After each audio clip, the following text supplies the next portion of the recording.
Hi, welcome to Talking Books and Stuff, the program that talks all about books and writing and stuff.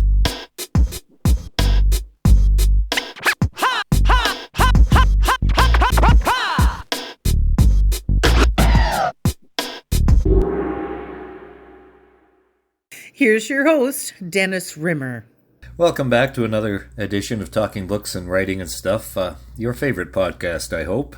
And a bit of a departure today, talking with Mike Boone, who spent most of his career, from what I can understand, as a newspaper writer in Montreal. So, Mike, first of all, thanks for being with us today. It's my great pleasure to be with you. So, yes, was Montreal, you were born and raised in Montreal, is that right? No, I was born in St. John, New Brunswick. My parents separated, and my mom brought me to Montreal when I was 5 years old because her parents lived here. So I've been in Montreal since I was 5, and I identify myself as a Montrealan. Now, you have an English type name. You pick up French along the way when you live in Montreal. Is that how it works? I wish I could say so. Back in the day, it was the two communities were quite separate. I wish I could say that I was fluent in French. I can understand it well enough. I like reading it, but anytime I've spoken French to my Francophone friends, they immediately demand that I switch to English because of the horrible accent that I throw at them.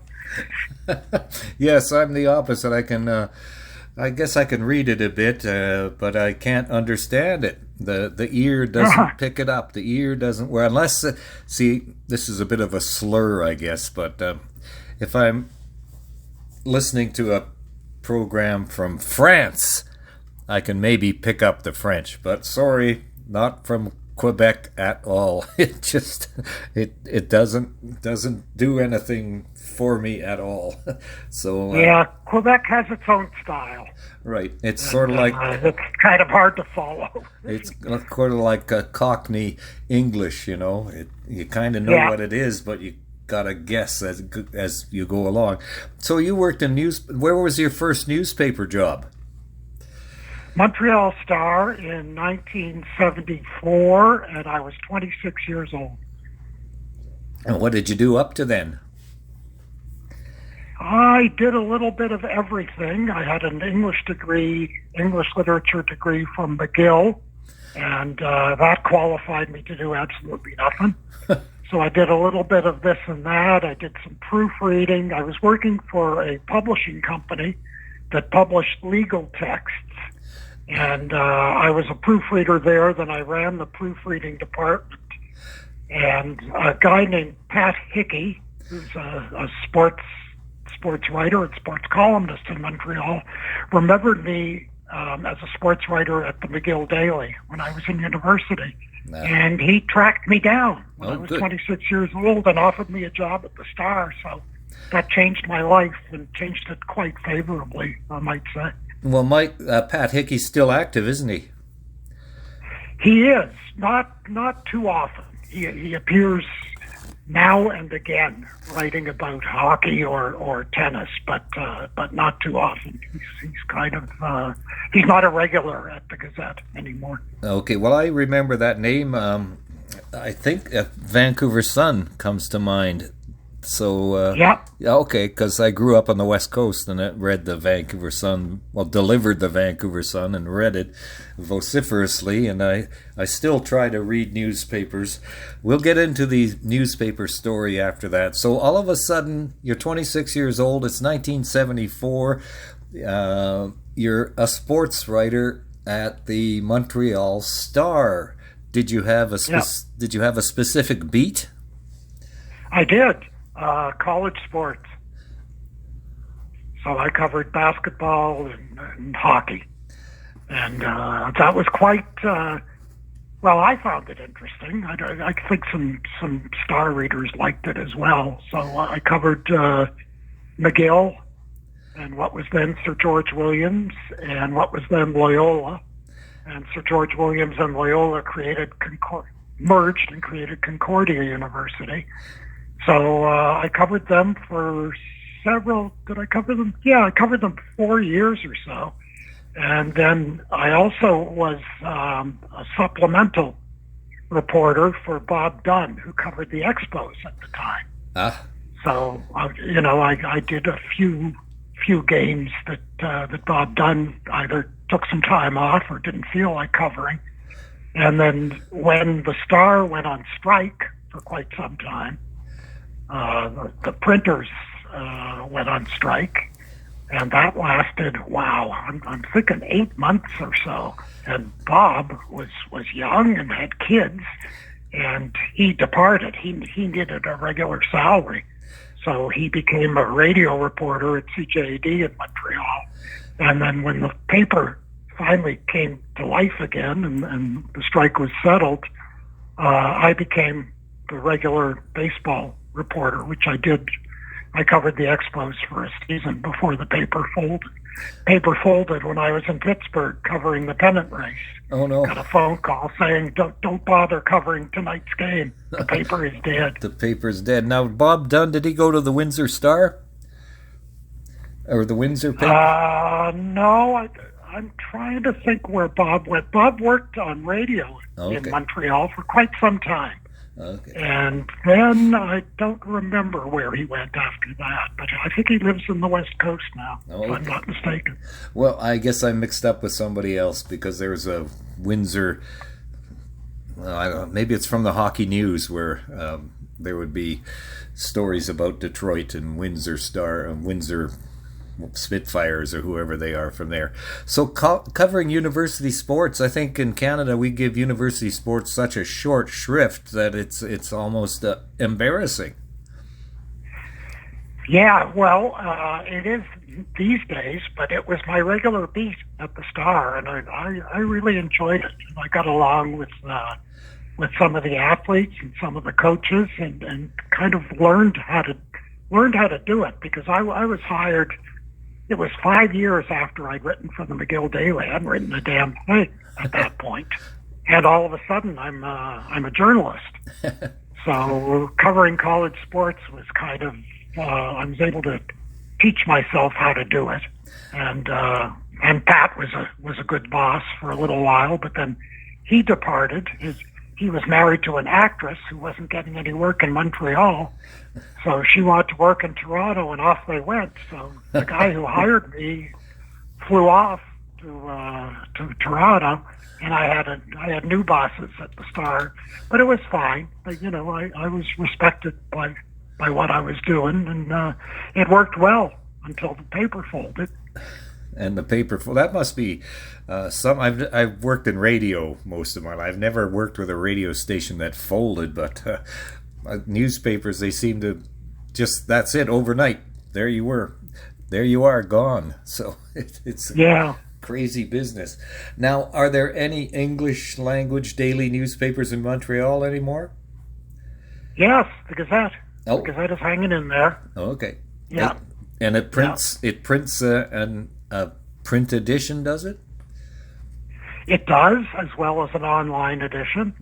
The print edition is only delivered in certain areas, not including where I'm living these days. So I'm reading the online version of it. But I read the online version of the print edition, if you can follow that, rather than just reading it online, because I'm used to a print edition. Me too. I like to turn the pages, Me even too. if I'm only turning them on my telephone or whatever, I know. Oh, I know. I've been, like I said, newspaper fanatic since, well, I think the first time I was 7 or 8 years old when I really started reading newspapers, because I remember headline in the Vancouver Sun sports department was "Crow must go," because the Lions were dismal, of course, and so this was after Anastukas, but before their playoff year of 1959. So it must have been in the late 50s somewhere. Crow must go. So he was a terrible coach, so they fired him. So aren't they terrible this season? No, they're 7-2. Oh, well, Who am I thinking of? Oh, anyway. You're thinking of... That's just me in my 70s getting totally confused about everything. Edmonton is terrible this season. Edmonton, that's right. Edmonton they is haven't terrible. won. It's even more surprising, really. Yeah. So you went from the Star to the Montreal Gazette. Now you were a TV radio columnist, is that right? No, I was hired as a supplemental rock and roll critic. So, yeah, if you can believe that. And at the time I was, I was in my 30s, my early 30s, yep. and I covered the bands that the regular rock and roll critic really couldn't bear to hear. So off I went to these noisy rock bands that I couldn't stand. But I tried to write them as best I could. But then after a while, they realized, I guess I was 5 months into it, perhaps, something like that. Yep. At the time, they didn't have a radio they didn't have a TV critic. And I guess it occurred to them that maybe television was important. So they handed me the gig, and I loved it. I did it for a lot of years. It was great fun. I had a lot of acquaintances in the radio and TV industry in Montreal. And they helped me quite a bit, and I loved it. Yeah, I enjoyed it a lot. Now, did you cover English language TV only, or both? Almost maybe 90% English, but I tried to cover some important French shows that English people might want to watch. So I did that a little bit with my horrible French, which would compel them to switch to English immediately, as I said. Yeah, it was fun. I had a good time. I like Montreal. I've been there a couple of times. I tried to order hot chocolate once in my West Coast. I was living in Bellingham, Washington at the time, so my almost American accent, and immediately she switched to say, hot chocolate? Yes, please. So I don't understand. You were in Bellingham, so you were where Carey Price played junior hockey, yeah? He was in Tri-Cities, so that was south of, but it was, okay. Yeah, it was south of Seattle. But then I worked for a little while trying to get back in radio a few years ago, sort of a crazy move. I worked in Williams Lake for 3 months, and that's kind of his hometown. Well, he's from Anaheim Lake, but Williams Lake is the closest big city, so, yep. Yeah. Because I think his father used to fly him a plane to his games. That's what I heard, yes. He'd fly him to the practices and whatever in Williams Lake. Speaking of hockey, let's backtrack a bit. Montreal Canadiens have been my favorite team since who knows when. Since they used to have a hockey night in Canada, had Toronto one week and Montreal the next week in the old days, and so I just glommed onto Montreal for whatever reason. So what do you remember best about covering the Canadiens? Oh wow, that's I covered them for our online edition for Hockey Inside Out, and I guess I like the players. I had some players that I enjoyed speaking to. Christopher Higgins was one of my faves. Hal Gill was one of my faves. Carey Price was interesting because when Carey Price started with the Canadiens, he was very nervous about the press. He was, he was braver in front of the nets and on the ice than he was in the dressing room, talking to reporters. Yeah. Because they'd be French reporters, English reporters. Just the dressing room was absolutely packed with media people, and Price found that a bit intimidating. I think it would be for a lot of people. So some guys seem to adapt well, and others want out the next day, it seems like, right? Yeah. Some guys, I'm trying to remember, getting old and forgetting names. Mike Camilleri, that's what comes to me. He had no problem with it at all. Mike Camilleri always had something to say after a game. And Christopher Higgins was that way as well. Higgins. Some guys, and Hal Gill, some guys adapted to it, and PK Subban, of course, always had something to say. So did a lot of them try some French as well? I'm sorry? Did a lot of them try some French as well, a lot of the players, other than the French-speaking ones? Not really. The English players spoke English, and the French players spoke in both languages in their interviews. Yep. So I interviewed Patrick Waugh once, and he seemed like a very self-assured person, let's put it that way. Yeah. Well, a lot of them are that way. Yeah. I mean, they come through junior, and if they make it to the NHL, they're pretty much self-assured. They're pretty damn good in their talents. Yeah. But I also found that most of the hockey players I talked to are very friendly and cooperative. So did you find that as well? I found that, yes, I did find that. I didn't, I can't even think of a player who was a pain in the butt on the hockey beat, in contrast to baseball.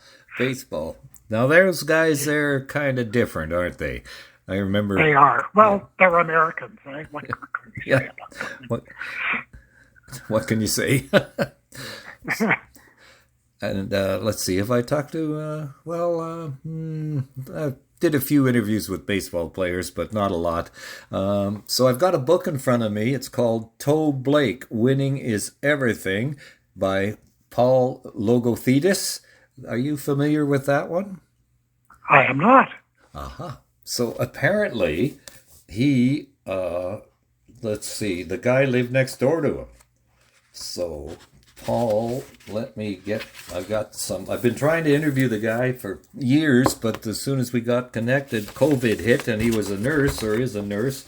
And so he is a former Associated Press sports writer, and lives in his hometown of Montreal. So, yeah. Oh. Now he's a registered... You'd think he'd want to promote his book, no? Well, yeah, but he was so busy with COVID, he couldn't get any time off. Oh, yeah. And then it was I even have his phone number right here. It's a 514 area code, just like you. So I've tried to track him down. What do you remember about the Expos?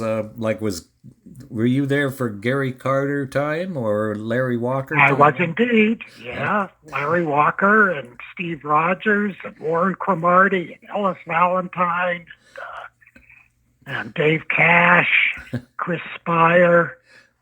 Am I forgetting anybody? I probably are. Probably am forgetting some people, but it was quite the team at that time, and most of them were they were good. They were good to talk to. Dick Williams was the manager. Yeah, Dick Williams. Dick Williams got. I wrote a story that annoyed Dick Williams. Oh no! And we flew back from. I guess we flew from Texas to Montreal, so it was a long ride on the plane, and I was sitting with the press. The players were at the back of the plane, the press were in the middle, and the coaches and managers were in the front. So fine, we all get off the plane.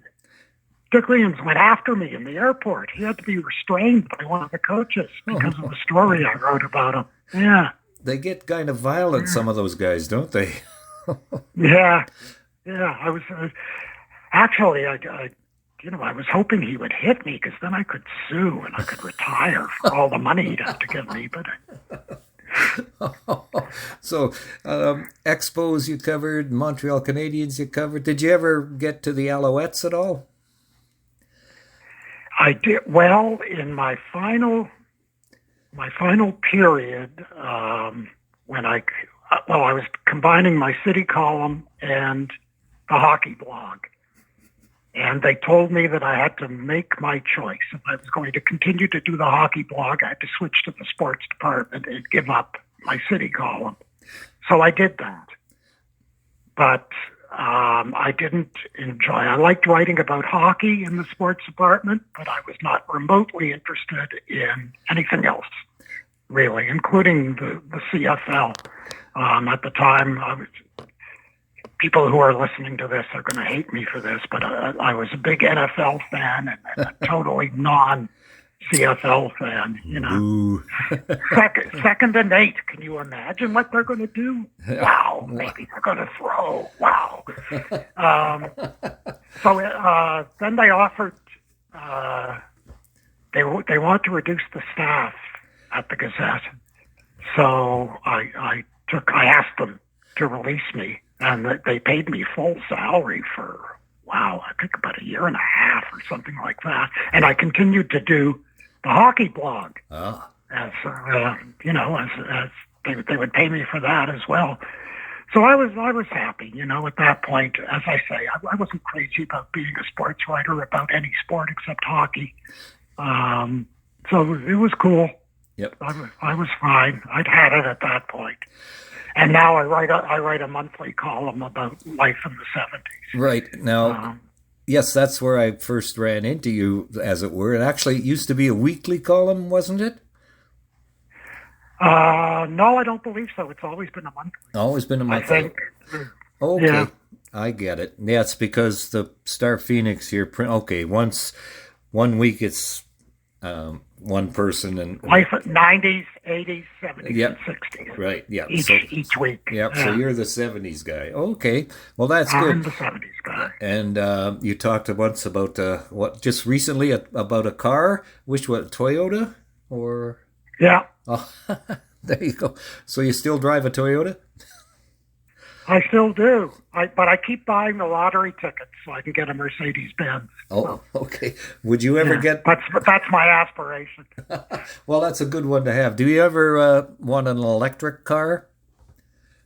I do. I want, apparently, the Toyota Corolla, if I've got $30,000 lying in my wallet, I can get one of those combos, electric and gas.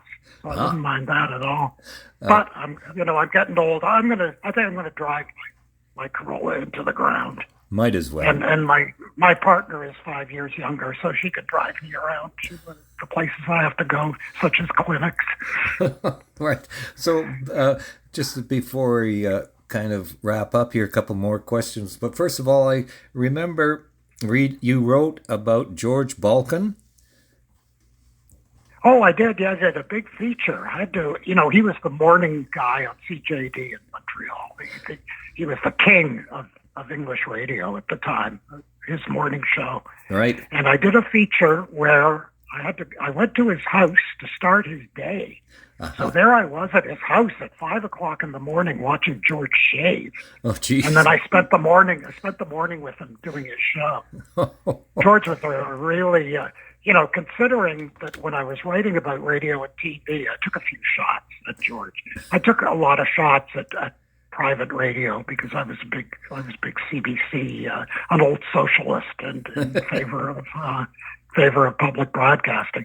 But I had a really good time with George. He was a beautiful guy, and I had a fun feature with him. And I bring this up because, sort of on a personal note, his first wife, Bernice, I worked with her in Vancouver. Oh. Yeah.